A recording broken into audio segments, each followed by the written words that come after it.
like to kick every episode off by going around the table, which is where we talk about something new, fun, and noteworthy about our weeks.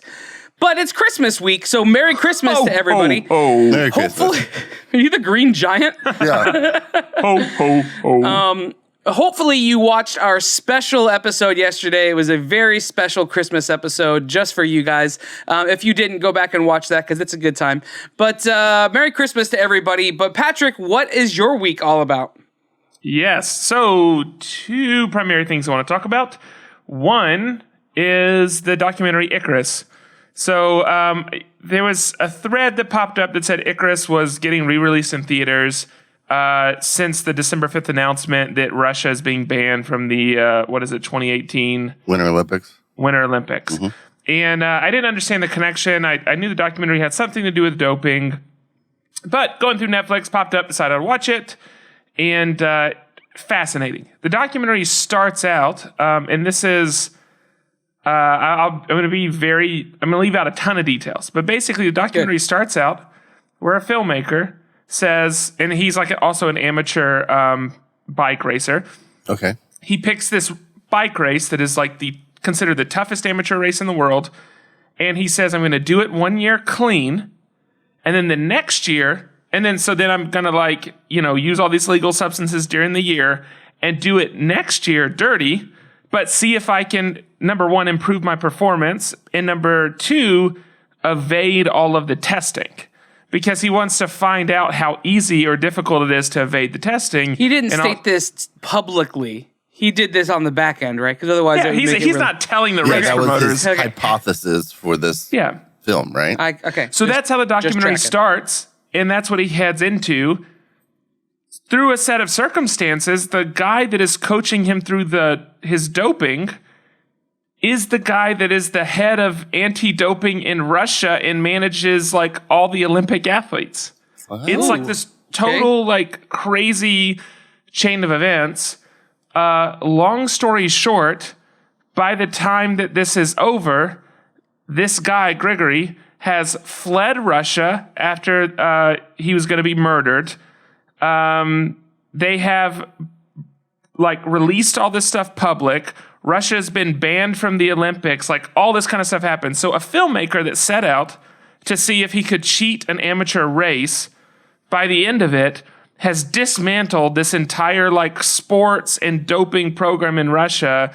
Wow. And it's craziness. It is absolutely crazy. That is high level. Does that happen in the movie, or that's just... All of it happens in the documentary. Okay, I was going to say, I didn't know how much of that was real world intersecting with this movie. Wow. I mean, no, literally, the filmmaker buys Grigory a plane ticket to get him out of Russia because Grigory has two KGB people living in his house as bodyguards, but he said they're planning to kill him. And so, the filmmaker buys him a ticket, doesn't know if he's ever going to make it to the airport or ever actually get out of the country, takes him, gets him into hiding because there's credible threat on his life, helps him break the story to the New York Times, meets with WADA, which is World Anti-Doping Association, meeting with the IOC, which is the International Olympics Committee.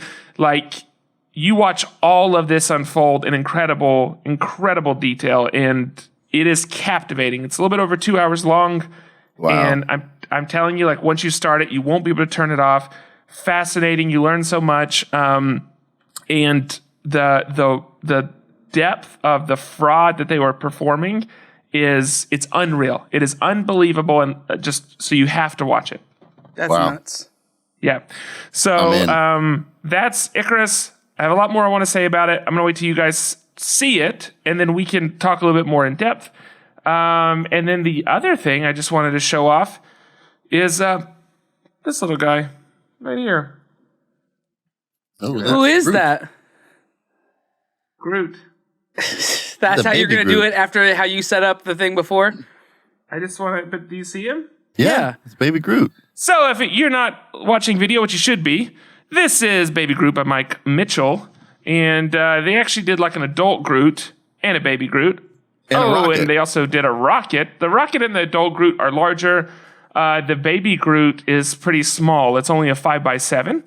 And these are Mike Mitchell, right? It's cool because it does it's scaled appropriately.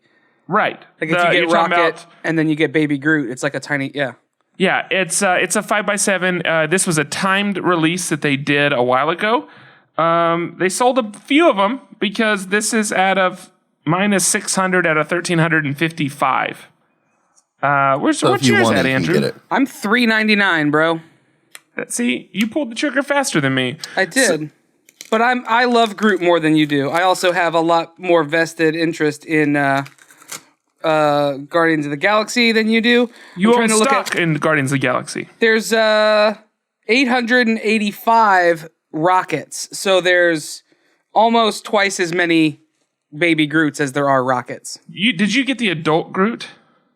No. Okay, it's weird that how are you going to hang them? 3, and it's weird that you got 2 and not 3. Well, how are you going to hang them? Yeah, how would I hang? Like, why would I hang an adult Groot and a baby Groot right next to each other? You're saying because they don't exist at the same time. Right, it breaks the fourth wall. So I'm like, I already have, other stuff, like I'm pointing in my video to like adult Groot back here, and I've got Rocket back here, and then I've got adult Groot and like the Hot Toys Groot and whatever back there. But I didn't have a baby Groot print, so it seemed to make the most sense. Okay. So anyway, that's mine. Those are my 2 things. I have some other movies I watched, but I will save them. Luke, go next. Yeah. You left us hanging there for a second. Like no one knew what was going to happen. It was quiet. Yeah, no, guys, that was pregnant good. Pauses. That was dramatic. Pauses. I talked about in Star Wars episodes. It's necessary. Had triplets. Oh, I see what you did. Yeah. So I got from Brooke here. I got from Holy Kitty Cake. Pepperoni. I got my Holy Pepperoni pin, and man, it's just so good. She just killed it. So thanks, Brooke. Thanks for that.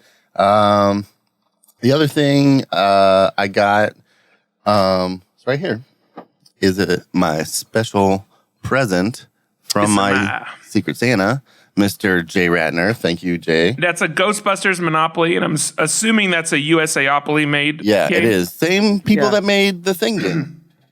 They made Telestrations. They helped produce the Thing.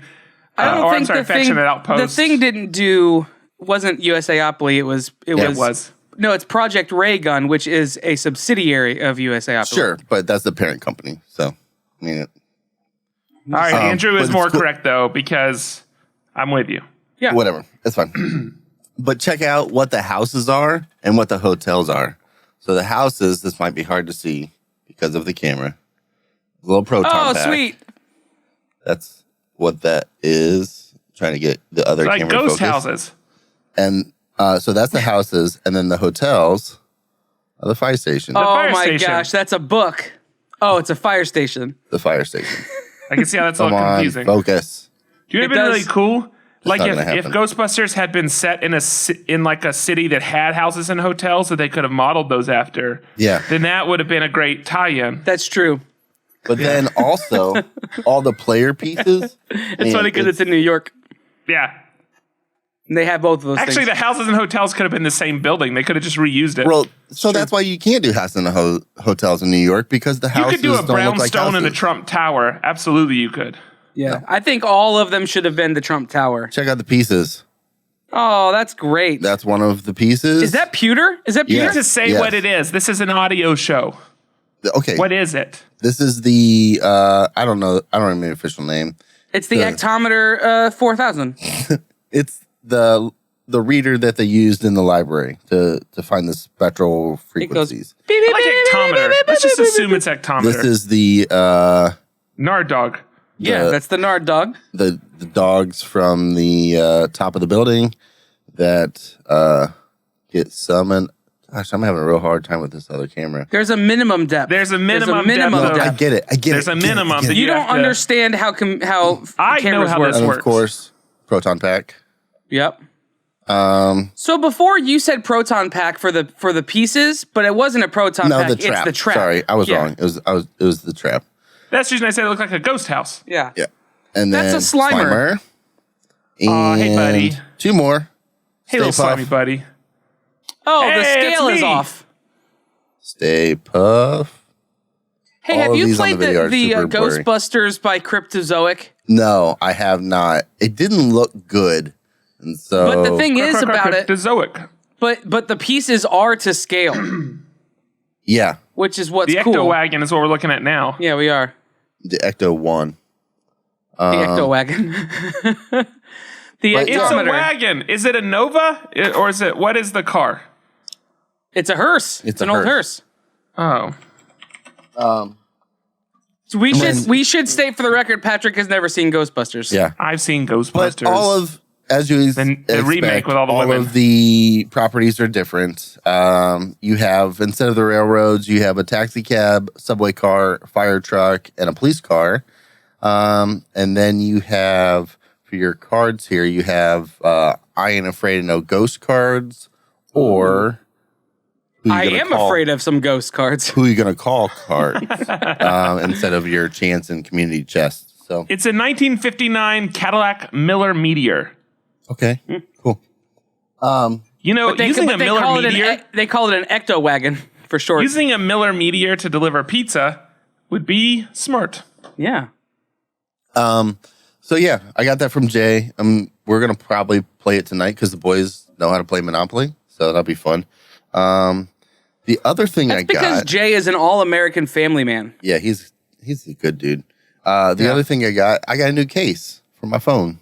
So check this out. Hey, It looks like you found it at a mill. Yeah, so it's by a company called Carved, and it is wood and stone kind of layered and then sliced thin, put into a case. Case has a nice rubber grip on the side. And It weighs 18 pounds. It actually doesn't granite. add much weight at all to the case. But I like it. It looks cool and everything functions correctly. So I still love the Pixel 2, man. It's so good. I don't think I'll ever go back to iOS world. I'm very disappointed. In what? There's not an Ecto 1 on eBay for sale. Oh yeah. No. That sucks, man. Is that what you were going to give me for Christmas? No, you already got me for Christmas. It's right there. Tale as old as time. Right there. Yeah. Just leave it in that box for the next 5 years, Luke. I'm going to use it for D&D. I already told you Maybe that. show it to somebody sometime. Guys, I will. guys, curse of knowledge. You got him a mug that's muggy. It's It's not a muggy mug. You got him a Stein. It's Steinley. Thank you. It is a World Let's do of it. Warcraft beer stein. It's a shame we don't have a visual medium This is in all which to you're gonna show see. people. You'll see more later, but there's a box. There's the That's a box, box. and it's World of Warcraft. Brown. It has the Horde and Alliance symbol on it. The Horbent Lions. The Horban Alliance. All right. yeah, One man. day, when you actually break the mug out of the box, I'll tell you the story of how I bought it. Oh gosh, I hope you break the mug out of the box. Listen, that got me stuck in security, just so you know, Patrick. Why? At what I gotta point? tell Like when that you were story. standing there for 6 hours, you had plenty of time Yeah, to get through security. I didn't know that at that time. Let's go into that story, shall we? Let's do it. It's a Christmas gift. This is like our post-Christmas episode. Seems like it makes total sense. Yeah. I So- support you telling this story now. Thank you. I put my bag. So Chattanooga's weird because I had to take everything electronic out of my Including bag. iPads, yes, everything. Yes. And they So all have to weird. be in a bin by themselves and all that Yes. stuff. Yeah. So- And Yeah. you can't bring knives anymore. I had an iPad. I had the camera. I had the screen, this Adamus screen. I had a light. I had a monitor. I had so many electronic things that I had to each have their own bin. So I Yeah. went through security with like 6 8 bins. in addition to like my shoes and my coat and my hat and like all of that stuff. I had so much stuff. And then they saw my bag and were like, we need to look through this. Okay, whatever. And the thing that I thought it was like the other electronics I had cables and all this kind of stuff. No, it was the mug. They didn't know what was in it. It was like a box, and then it looked like a cylinder with a handle, which of course looks like a cup. But they didn't know what it was. They were like, "What is in here? Is there anything?" You're telling me dangerous that in your here? I'm cup like, no. in that box looks like a cup? Yeah, exactly. Holy crap, man. I don't know. I was completely confused. Chattanooga doesn't know. Did they like it? Huh? Did they like it? No. What I They need to actually know, didn't open what it. I need to know is, were they jealous that you had it and not them? So here's the thing: they didn't even open it. So they got it out. They took it out of my bag, and she was like trying to open the top, and she's like, "You know what? I don't want to break it." I'm like, "Go ahead. You can just open it. Just pull this tab, and it just opens up." She's like, "Nah, it's probably okay," and just close it up. I'm like, "Why did you even pull me aside? Okay, you're not going to check that is it." somehow way worse. That is. I That's know. absolutely worse. Absolutely worse. I'd rather them do their due freaking diligence than get halfway through and be like, it's probably not a bomb. Now, let me say this. Because Andrew, it's about to be your turn. You need to address the traveling woes because we Wait, haven't I'm going to talked get into about my it. traveling woes. I had those also. Was that okay? But what I was going to say is there was one time I lost my wedding band at Chattanooga Airport. Okay. And before it was all said and done, there were like 7 TSA agents like rescanning all my stuff, going through my bag, like helping me find it. They were super nice and like they really wanted to help. Did you so find the it? best And experience, they figured they may as well help you because you're probably delayed for 4 hours, so you may They're as well. They had all- nothing else going on. they're all like, because they're running my backpack through and they're like all huddled around the screen, like trying to figure out what all the stuff is. And that could be a ring and that could be a ring. And anyway, we found it. And they were there's super somebody nice. who missed their wedding because they were looking for your stuff. It turned out the ring was in your pocket, right? No, it was in the bottom of the bag. Turns for out whatever, he lost it 3 weeks before that. for whatever reason, it ended up in the bottom of my backpack. But like, they weren't. Everybody that was in the line was stopped while all these TSA agents Wait, were helping you me find take my your wedding wedding band. ring off? That was super nice. You don't take have to take it off. This was earlier in my flying career when I thought you did. I now know you don't have to this take is it off. not a joke. Patrick really just started flying a couple of years ago. Yeah. Yeah, Like no, absolutely. 100%. He's Yeah. new. He has quickly adapted to it, but you are very new to the flying experience, as considering how old you are. Absolutely. Yeah. I had only flown as an adult. The first time as an adult I took a flight was when I flew up to Ohio to interview at the church. Yeah. And then I didn't fly for a few more years. And then within the last year, I flew enough to get medallion status on Delta. So it's been like it ramped Yeah. up all of a sudden. Yeah. There was a period where Cooper was more used to flying and knew the procedure better than you did, which is Absolutely. That is Yeah. strange. Anyway. Okay. So my flight. Worst so we were TSA together is Orlando. last weekend. Go ahead. What did you say?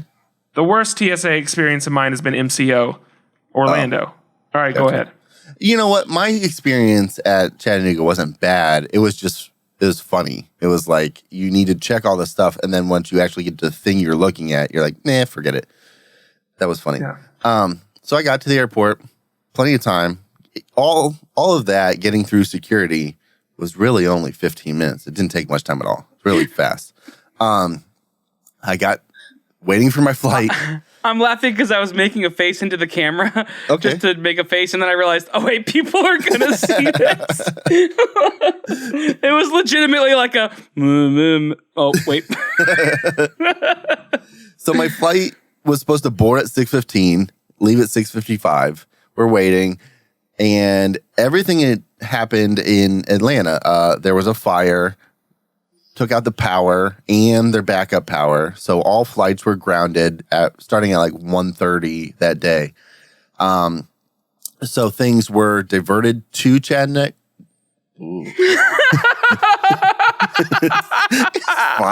It's fine. Remember, I'm dealing with a little bit of speech jammer here. Yeah, So, absolutely. And a brain injury. Yeah. Chattanooga.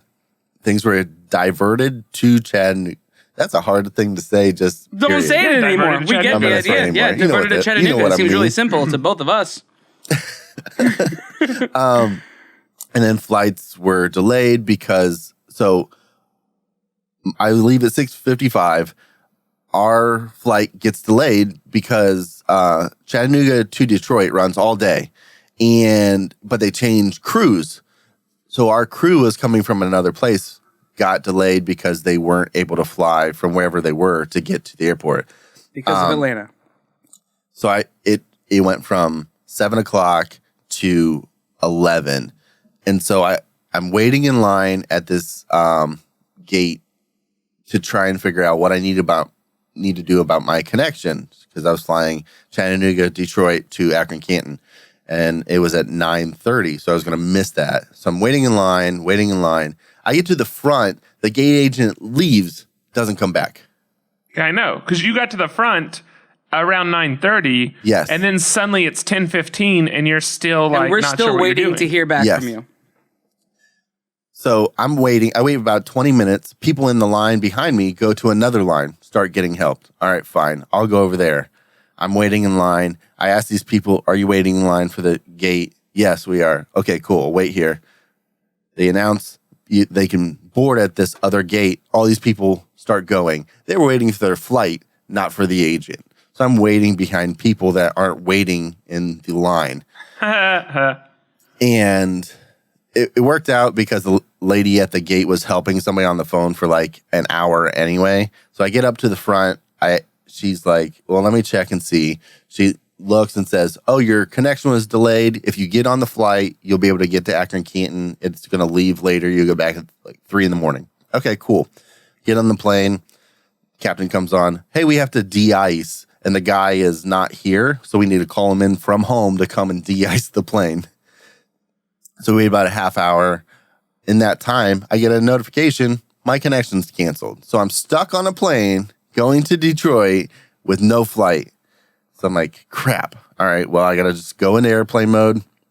I get there. They scheduled my flight. Do you mean like physically on your phone, or like you're like, I just got to really chill. I just got to chill. No, I'm in airplane mode now. No. Get some I drinks. put my phone in airplane mode. I can't check anything else. Were they giving you like free there. food, free drinks, snacks, any of this stuff? No, because that plane is this super small, you know what plane it is. CRJ. Yeah, sure, that. That's what you flew all the way to Detroit? Yeah, it's only an hour and 20 minutes. I flew that to Atlanta, and I thought it was too long of a flight. Was it 2 columns of 2 rows? Like 2 seats, 2 columns of 2 seats? Yep. That's the CRJ. The Why? MV-80 has a 3 and a 2. Or Why would you do that all the way to Detroit? That seems like a long time to be in a small plane. I didn't pick it. Anyway, so I get to Detroit, get out. They're helping people, giving them hotels and stuff. So I go up to the gate agent. Hey, here's my connection was canceled. What do I need to do? They scheduled me for 5:40 going from Detroit to O'Hare, and then O'Hare to Akron, Canton. So I wasn't going to get home until like 3 a.m. on Wednesday. It's like, I can't, I'm only 3.5 hours away from home. Give me a voucher for a rental car. I'll drive home. And he's like, we don't do rental car vouchers. Long story short, I called Delta. They gave me a credit for the rest of my flight and the rental car price as far as a voucher towards a future flight. And then I drove home. Yeah, but do you know how much that credit was? Because I'm the one that got the credit. They only gave you, I haven't got any miles back, and I bought yours with Sky Miles, your ticket. You didn't get miles back? So I got credited back some of the taxes. I got $5.80 in credit. So thanks, everybody. Worked out great. That's funny. Here's the thing. Here, 2 things. A, you shouldn't have ever got on that plane because they were going to cancel the Detroit to Ohio. But you got home, so maybe that's You good. don't know that. Yeah, they were going to. We did know that. No, you we didn't. Said it. No, you I said didn't. it all day. I said it all day. We said there's no way he's going to get there and it's still going to fly. Like, there's no way. B, after y'all are home safely, I got a notification from Delta that there was a web page you could have gone to, and they were letting people change their flight details for free on the web page because of the inconvenience. How are we supposed to know that at the airport? Listen, I said they probably have a website where you can go and you can change all this stuff. Because normally you have to talk to someone or it costs like $250 or all this kind of stuff. But if there was like a 4-day window that anybody flying in that 4-day window could log onto this site and could just change their flight itinerary and didn't cost anything. I wish I'd known that because you wouldn't have had to stand in line for 3 hours. Well, that's essentially what I did. So Yeah. I'll hijack this and give go an ahead. abbreviated version of mine. I'm home. Christmas. Merry Christmas. Yeah. I found out I got to the airport. I was supposed to be flying to Atlanta, and it was right at 1:30, which is when everything happened. So everything was, all the news was still unfolding. I'm standing there at my gate waiting to board my plane, and they weren't letting us, and we couldn't figure out why. And then news kind of started trickling in what was going on. And so I just walked up to the gate agent right away and said, is there any chance that this is gonna, like, that this is going to move into tomorrow? And she's like, yeah, probably because of all of the delays and all of the cancellations that are happening now, because no one's flying in or out, and they have to get all those people in first before you. And I said, okay, fine. I'm just going to go ahead and cancel my flight now and book for tomorrow. She said, okay. And like within 5 minutes, we started, I was going to fly out at 10 in the morning, and that flight, when we started the process, was available. And then before she could actually confirm it all, sold out. So she moved to the 12 o'clock one. Same thing happened. It was available, and then it sold out. And then finally 1:30 the next day, we snagged it. And she's like, well, we don't have any Comfort Plus. Is it okay if I upgrade you to first class? I'm like, yes. Yes, it is. It's very okay. And so I left, and you guys came back and picked me up within 45 minutes. Like I was back with you guys and ended up spending the night again. The next day was a lot more shoddy. Didn't know what was going to happen. Flights got delayed, and I ultimately, what ended up happening, I got to Atlanta, ran. I had 16 minutes, I think, when everything was said and done, to get from D40, which is their furthest possible gate, right, in the furthest possible terminal, to T1, which is the literal extreme opposite. Plus, T1. it's literally like did you have to go outside and take the bus to get to T1? I didn't have to take the bus. So they've been doing a lot of construction in Atlanta, and I had to go, I think, from the T terminal to like that main bank of A through D, and I had to like literally wait in line to get on a bus and get bussed over to the other. So it's a train? They have the tram working again that goes all the way to T. So, well, that's good. Anyway, I was running like. Are you saying that you had that much time till your plane boarded, or that much time till it took off? Till it was supposed to take off. Till it was supposed to depart. Wow. And so I was on the tram, and I had 9. By the time I got my stuff and got to the tram, I had 9 minutes. I had 9 minutes to get across the entire airport and get into my plane. And it was full on Home Alone running, full on sprint down the terminal corridor in my denim jacket. AirPods stayed completely intact the entire time. So way to go, Apple. You finally have accomplished the thing that we thought was impossible, which is making headphones that function. But I got all the way and happened to make it, got first class, and it was great. But it was touch and go there for a bit. So yeah, it was crazy travel times. But okay, I'm going to expedite this because this has been a very long around the table. 2 things. I got actually I'll save one of them and I'll keep it for the master category. I got this as a Christmas gift from a coworker. I'm going to show you and then tell you. Nice. This is a toy box, an original toy box from Star Wars: The Empire Strikes Back from the early 80s. What? Is it full? It is full. What? It is full of all the original figures from Empire Strikes Back.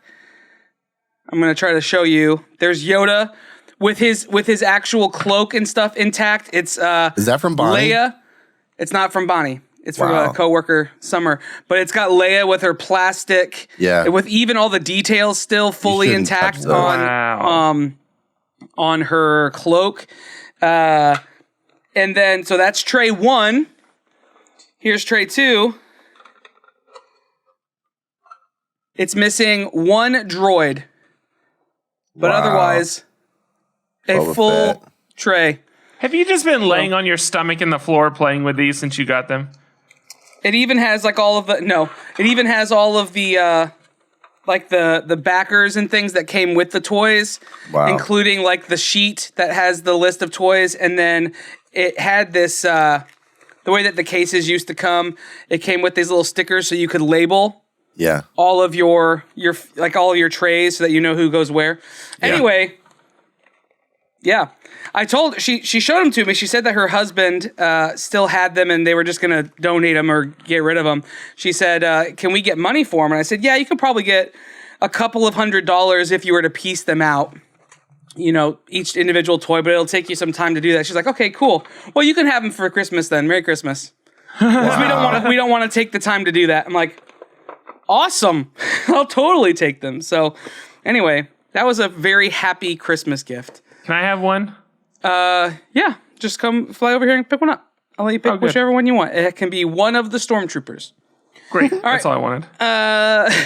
But I have some other things that I got too, but I'll save them because we've already gone exponentially long. So that's it for our Around the Table. Let us know what you got for Christmas. Just drop us some tags. And I know we had the Secret Santa for the podcast if you were on our Slack channel. So if you were a part of that, let us know what you got. Take pictures, tag them on Instagram, tag us, hashtag Secret Santa, hashtag. I've seen signs and prints and we want to see that stuff. Games. So drop it in there. Don't just drop it in Slack. Put it out for the world to see. Tag us in it so that we can see what you each are getting each other. That's it for this episode. You can find us on mofonepodcast.com where you can find show notes and links for all the stuff we just talked about. Look below and find those same links as well. Like and share and subscribe and all the things on all the different platforms. You know the drill. This isn't your first rodeo to the internet. Get the word out. We want to know as 2018 rolls around, we want this year to be even bigger and better than 2017. And so you can be a huge help in that venture. Find us on social media. Just search M of One Podcast on all the different platforms. Find us on Slack, mofonepodcast.com/Slack and join the conversation there, or support the show on Patreon. Go to patreon.com/M of One Podcast. Rate and review on all the different platforms, and that helps us out a ton. But for now, we're going to get out of here. I'm Andrew. I'm Patrick. I'm Luke. Peace out. Bye. Hold on to your butt.